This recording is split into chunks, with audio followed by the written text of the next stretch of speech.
최근 여러 대학에서 내놓는 광고를 돌아보면 땡땡대학교 지역 취업률 1위, 땡땡대학교 세계 대학 평가 순위권 진입 등 주제어가 다수 등장한다.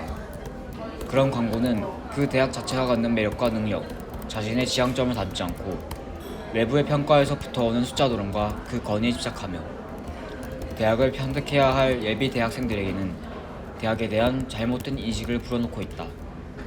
동시에 대학생들은 그저 취업 준비와 대외활동, 자격증 따기 등 이른바 스펙 쌓기에 열중이다.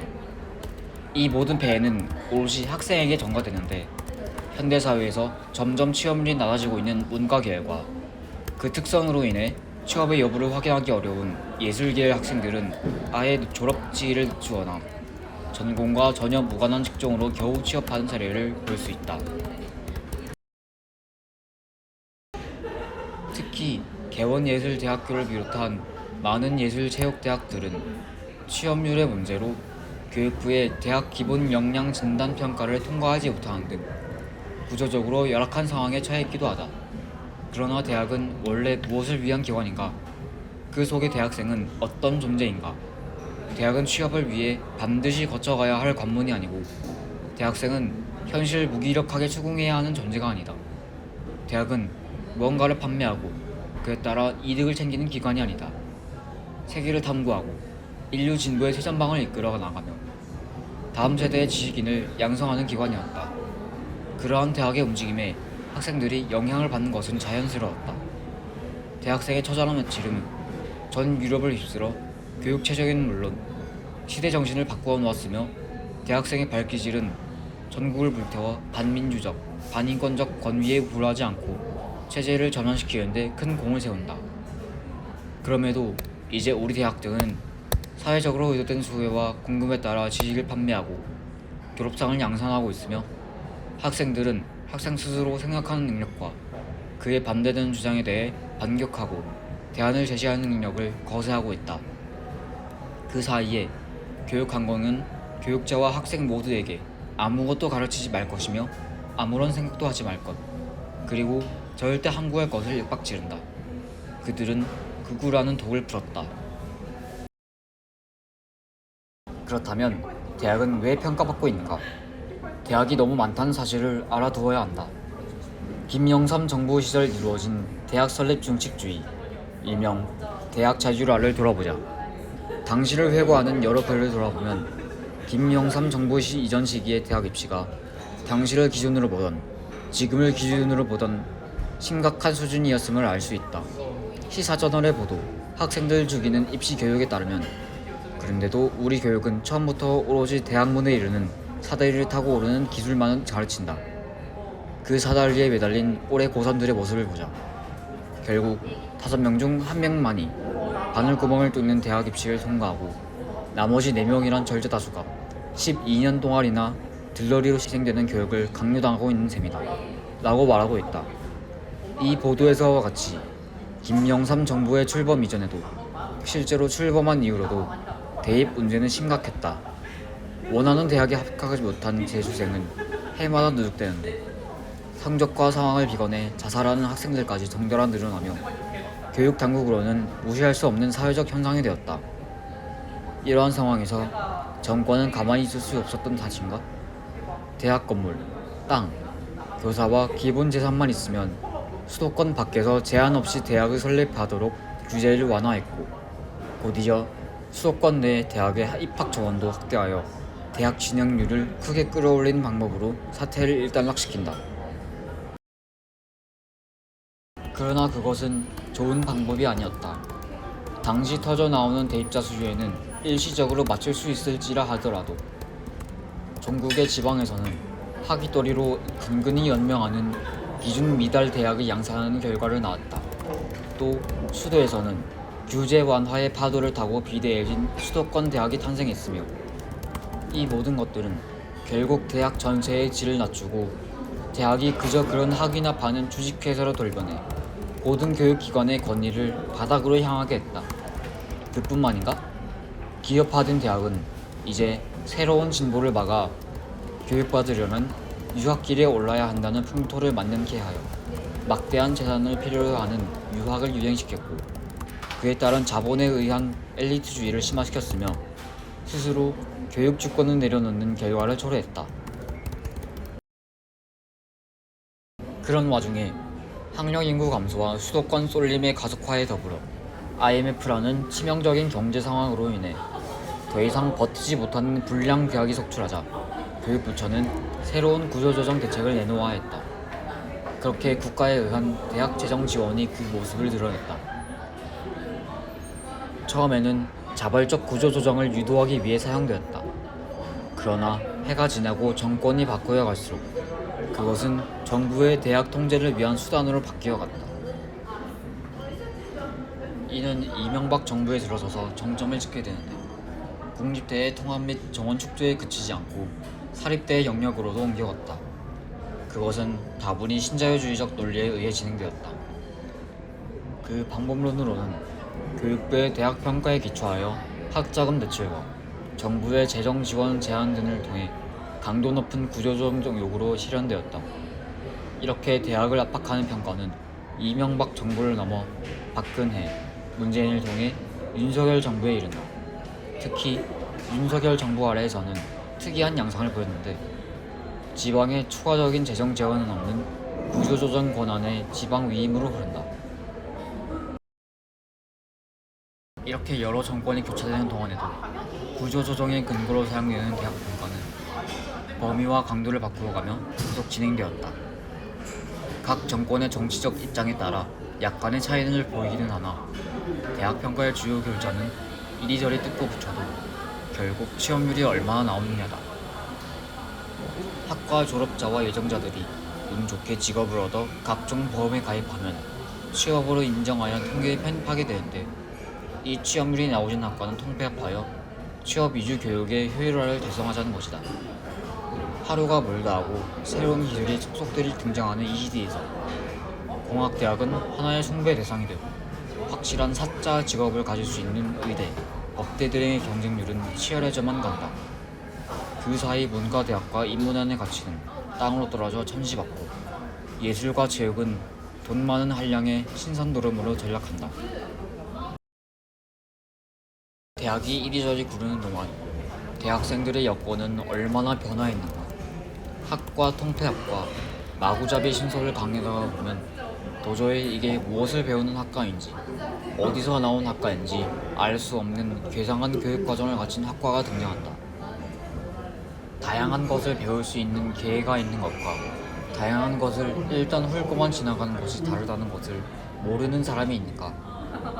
융복합 인재 양성을 위한 기업 계약학과와 기업 전문식 교육과정이라는 미명 아래 안으로는 학생의 고충만 더해지고 밖으로는 학위만 소지한 비숙련 노동자만 늘어나는 셈이다. 그마저도 일단 수요가 존재하고 취업이 가능한 특정 계열에서나 존재하는 이야기. 노동법을 벗어나는 고충과 창작의 이중고를 겪는 예술계의 학생들은 더더욱 힘들어진다. 취업 압박을 견디지 못해 결국 빛을 보지 못하고 쓰러져 사라진 수많은 인문학도와 예비예술가는 그 선배들의 사례를 통해 절망을 채워가며 꿈을 버렸고, 자라나지 않는다.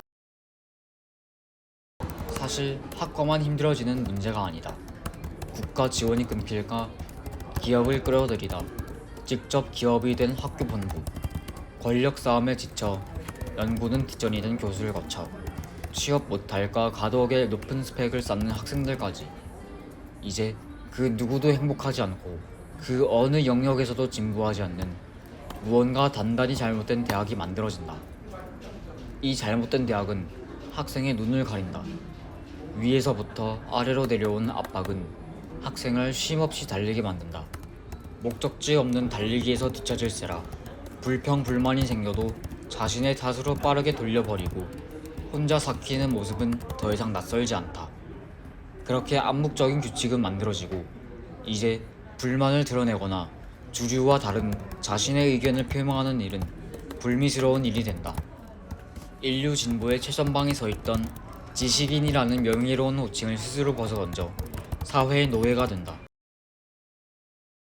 그렇다면 왜 요즘의 학생들은 스스로 저항하는 자의 역할을 거부하는가?